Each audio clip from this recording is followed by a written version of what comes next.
Not long ago, new research made many people rethink what they were taught about blood pressure numbers. For years, most of us heard the same message. The goal is one specific number, and lower is always better. But for older adults, the picture is more complex. Many people over 65 are now learning that pushing blood pressure too low may bring its own problems, especially when it comes to balance, stability, and daily comfort. That does not mean higher is always better either.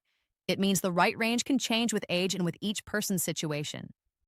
Before talking about numbers, it's important to understand why the same target does not fit everyone, and why some people start feeling worse when their pressure is lowered too aggressively. I want to share a story that helps explain this. There was a woman in her late 70s who had been managing her blood pressure for many years. At first, her readings were higher than recommended, so her routine was adjusted gradually. Each time her numbers improved, the goal was set a little lower. Eventually, her readings were very close to what many guidelines call ideal. On paper, everything looked good. At first, she only felt a little more tired than usual. Then she noticed that when she stood up, she would feel light and unsteady for a few moments. It passed quickly, so she did not think much of it at first. Over time, that unsteady feeling started happening more often. Standing up from bed, getting up from a chair, even rising from the couch began to feel uncertain. She became more cautious with her movements and started holding on to furniture when she stood. She mentioned this during checkups and was advised to move slowly and drink enough fluids, so she did exactly that. But one morning, when she got up during the night, she felt very unsteady, lost her balance, and fell. She was not able to get up on her own and needed help. After that fall, her daily life changed. Tasks that had once been easy became difficult. She needed more support, moved less, and became much more cautious. What mattered most in her case was not only the fall itself, but what followed after. Reduced movement, lower confidence, and more time spent sitting or lying down affected her overall strength and comfort. Her family later learned that her blood pressure was dropping significantly when she stood up, even though it looked good when measured while seated or lying down. The routines that lowered her pressure had made it harder for her body to keep steady circulation when changing position. This kind of drop when standing is more common in older adults than many people realize, and it can increase the risk of losing balance. This story is not shared to create fear, but to explain why numbers alone do not tell the full story, especially later in life. So why does this happen more often as we get older? First, blood vessels become less flexible over time. You can think of younger arteries as elastic, adjusting quickly when you stand up or move. With age, those vessels become stiffer, so changes in pressure happen more slowly. When pressure is already very low and vessels are slow to respond, the body may not adjust fast enough when you stand, and circulation to the upper body can temporarily decrease. Second, the body's internal pressure sensors respond more slowly with age. These sensors help tell the heart and blood vessels to adjust when you change position. In younger people, this happens almost instantly. In older adults, the response can be delayed. That delay can lead to brief periods where circulation is not as steady, which can feel like lightheadedness or unsteadiness. Third, the body can react more strongly to the same routines that worked fine years earlier. As kidneys and liver process substances more slowly with age, effects can last longer and feel stronger, even when nothing new has been added. Fourth, priorities change with time. For younger adults, long-term protection is often the main focus. For older adults, preventing falls, maintaining independence, and feeling steady day to day can be just as important. This is why many specialists now emphasize individual targets rather than one fixed number for everyone. Some people in their late 60s who are active and feel well may do fine with lower readings. Others in their late 70s or 80s may feel better and function better when their pressure is slightly higher. Let me share another example that shows why personalization matters. There was a man in his early 70s who felt tired and foggy after his routine was adjusted to bring his pressure down to very low levels. He had no major medical conditions and stayed active, but he simply did not feel like himself anymore. After reviewing his situation, his routine was eased slightly, allowing his pressure to return to a more moderate range. His energy improved, the fogginess went away, and he was able to return to his usual activities. In his case, the lower number was not bringing him more comfort or function. Now compare that to someone else of the same age who also had circulation concerns, but also had diabetes and kidney challenges. For her, keeping pressure somewhat lower was important, but still not pushed to the very lowest targets. Her range had to balance protection and stability. Same age, different needs. That is why it is so important not to look only at age, but at the whole picture: how you feel, how steady you are, what other conditions you manage, and how your body responds. Another factor that becomes more important with age is the difference between the top and bottom numbers. The top number often rises as arteries stiffen, while the bottom number may stay the same or even decrease. When the bottom number becomes too low, circulation to the heart and brain during rest phases may not be as strong as it should be. This is another reason why very low readings are not always helpful for older adults. Some research suggests that when pressure is too low later in life, circulation to certain areas of the brain may be reduced over time. This can affect clarity, focus, and overall mental sharpness in subtle ways. There is also the matter of kidney circulation, which depends on steady pressure to function well. When pressure drops too low, kidneys may not receive the flow they need to work comfortably. So the goal becomes finding a balance.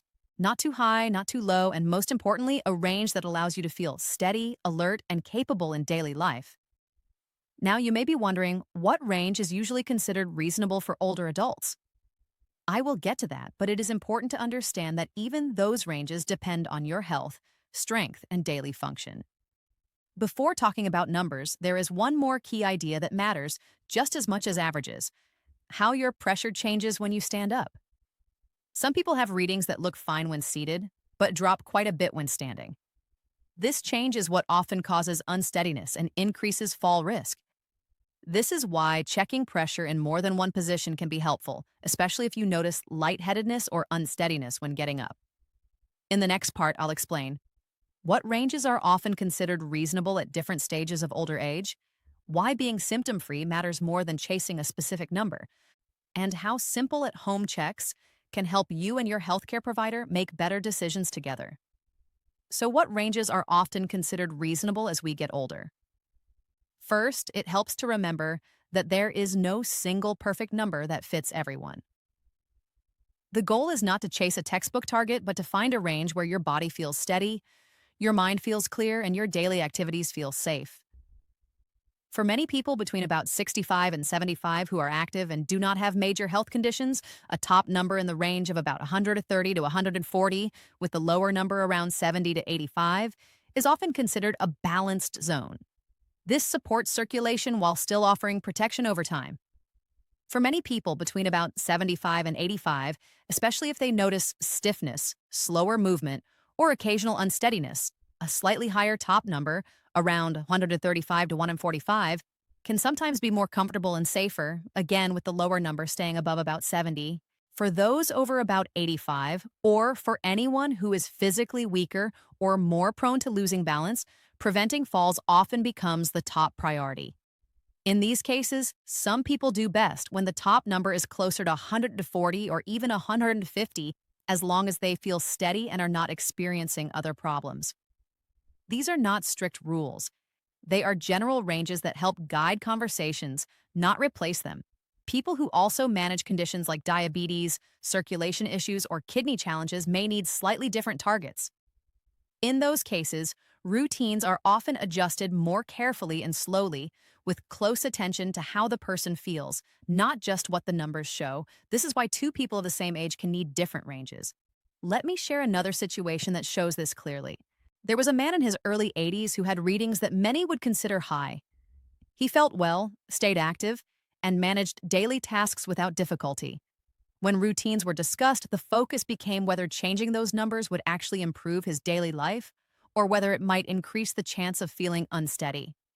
He chose to focus on gentle lifestyle adjustments rather than adding new routines that might affect his balance. Over time, his numbers improved slightly, and more importantly, he continued living independently and confidently. For him, stability and independence were the most important goals. This is why many specialists now emphasize function and safety as much as long-term risk reduction in older adults. Another important point is that how pressure behaves when you change position matters just as much as the average reading.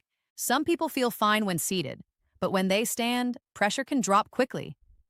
This drop can cause brief moments of reduced circulation to the upper body, which may feel like lightheadedness, blurred vision, or unsteadiness. These sensations are sometimes brushed off as just getting older, but they can be signs that the current range may not be ideal for that person.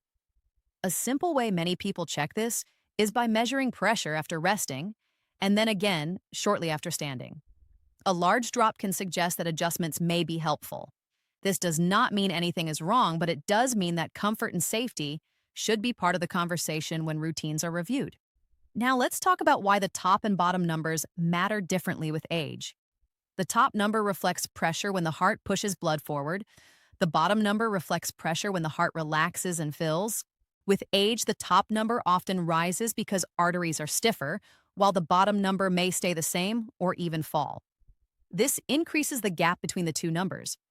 When the bottom number becomes too low, circulation during rest phases may not be as strong, which can affect how well the heart and brain are supplied. That is why in older adults, many professionals watch the bottom number carefully and often prefer it to stay above the mid-60s when possible. So sometimes, allowing the top number to be a little higher can help keep the bottom number from dropping too low. Another topic that comes up often is mental clarity. Some research suggests that very low pressure later in life may be linked with reduced circulation in certain brain areas over long periods. This does not mean low numbers automatically cause memory problems, but it does raise questions about how aggressively pressure should be lowered in people who already have age-related circulation changes. Again, this does not mean higher is always better, it means balance matters. The same applies to kidney circulation, which depends on steady flow. If pressure drops too low, filtering function can become less efficient, especially in older adults whose kidney reserve is already lower than it once was. So, when choosing targets, the goal becomes finding a range that supports the heart, the brain, the kidneys, and everyday stability all at the same time. That is why many healthcare providers now look at the whole picture instead of one number alone. Another important factor is where your readings are taken. Some people notice higher readings in medical settings because of nervousness or stress, while their home readings are lower and more stable. Others may have normal readings in the clinic but higher numbers at home. This is why home monitoring can be helpful. It gives a clearer picture of what your body is doing during normal daily life. Keeping a simple log for a week or two with morning and evening readings can be very useful when reviewing routines. Now let's talk about how to approach this in a practical, calm way. If you are checking at home, look at patterns, not single readings. Pressure naturally changes throughout the day based on movement, meals, emotions, and rest. One higher reading does not mean something is wrong. One lower reading does not mean something is perfect. What matters is the general range and how you feel. If you notice symptoms like frequent unsteadiness when standing, unusual tiredness, or trouble focusing that started after routines were adjusted, that is worth mentioning. These are not complaints, they are important information about how your body is responding. If routines are adjusted, it is often best to change things slowly and one step at a time. This allows the body to adapt and makes it easier to see what is helping and what is not. And it is always okay to ask questions and share how you feel. Your experience matters just as much as the reading on the monitor. In the final part, I'll summarize the key points to remember about ranges, why preventing falls and maintaining independence often become the main goals, and how to use this information to have better, calmer conversations about your own care. Let's bring everything together in a clear and simple way. For many years, people were told that everyone should aim for the same blood pressure number. But what we now understand much better is that the body changes with age, and what feels safe and supportive at one stage of life may not be ideal at another. For many adults between about 65 and 75 who are active and feel steady, a top number around 130 to 140 with a lower number above about 70 is often a reasonable and comfortable range. For many adults between about 75 and 85, especially if balance is not as strong as it used to be, ranges closer to 135 to 145 on the top can sometimes support better daily stability. For adults over about 85, or for anyone who is physically weaker or more sensitive to routine changes, preventing falls and maintaining independence often become the main goals. In those cases, some people do best with a top number closer to 140 or even 150, as long as they feel steady and comfortable. For people who also manage conditions like diabetes, circulation concerns, or kidney challenges, targets often need to be adjusted more carefully and individually. In those situations, slightly lower ranges may be helpful, but still not always as low as what is commonly recommended for younger adults. And just as important as the average number is how your pressure behaves when you stand up. If you ever notice that you feel unsteady, light, or weak when getting up from sitting or lying down, that is useful information. It may mean your current range is not ideal for you, even if the seated numbers look fine. This is why checking pressure both at rest and after standing can be helpful, especially if you notice changes in balance or energy. Another key point to remember is that quality of life matters. Being able to move with confidence, think clearly, and enjoy daily activities is just as important as any number on a screen. A routine that produces perfect readings but leaves you feeling weak or unsteady is not truly doing its job. Many professionals now describe this approach as focusing on the person, not just the measurement. That means considering how you feel, how you function, and what matters most to you in daily life. If you ever feel that your care is focused only on hitting a specific number and not on how you are actually doing, it is okay to speak up and share your experience. Your body's response is valuable information. A helpful way to approach this is to keep simple notes. Your home readings, how you feel during the day, whether you notice any unsteadiness, and whether changes happened after routines were adjusted.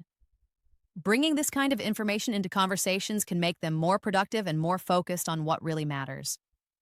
It is also important to remember that targets may change over time. What feels right at 70 may not feel right at 80. Reviewing things regularly helps make sure your routine continues to fit your current needs. So the main message today is not that numbers do not matter. They do, but they are only one part of the picture. Stability, comfort, confidence in movement, and clarity of thinking are just as important when choosing what range is right for you. If this video helped you see blood pressure in a new way, I'm glad you stayed with me through the full explanation. Understanding why targets can change with age gives you more confidence to take part in decisions about your own care. If you'd like more calm, practical discussions about everyday health topics for older adults, you're welcome to stay with this channel. And if you feel comfortable sharing, you can leave a comment with one of these thoughts. Whether you feel your current range works well for you, whether you plan to talk with your healthcare provider about your personal target, or whether this is the first time you've heard that targets may change with age, your experiences help others feel less alone in what they're noticing. Thank you for spending this time with me today. And I'll see you in the next video, where we continue talking about simple ways to support daily comfort and confidence as the years go by.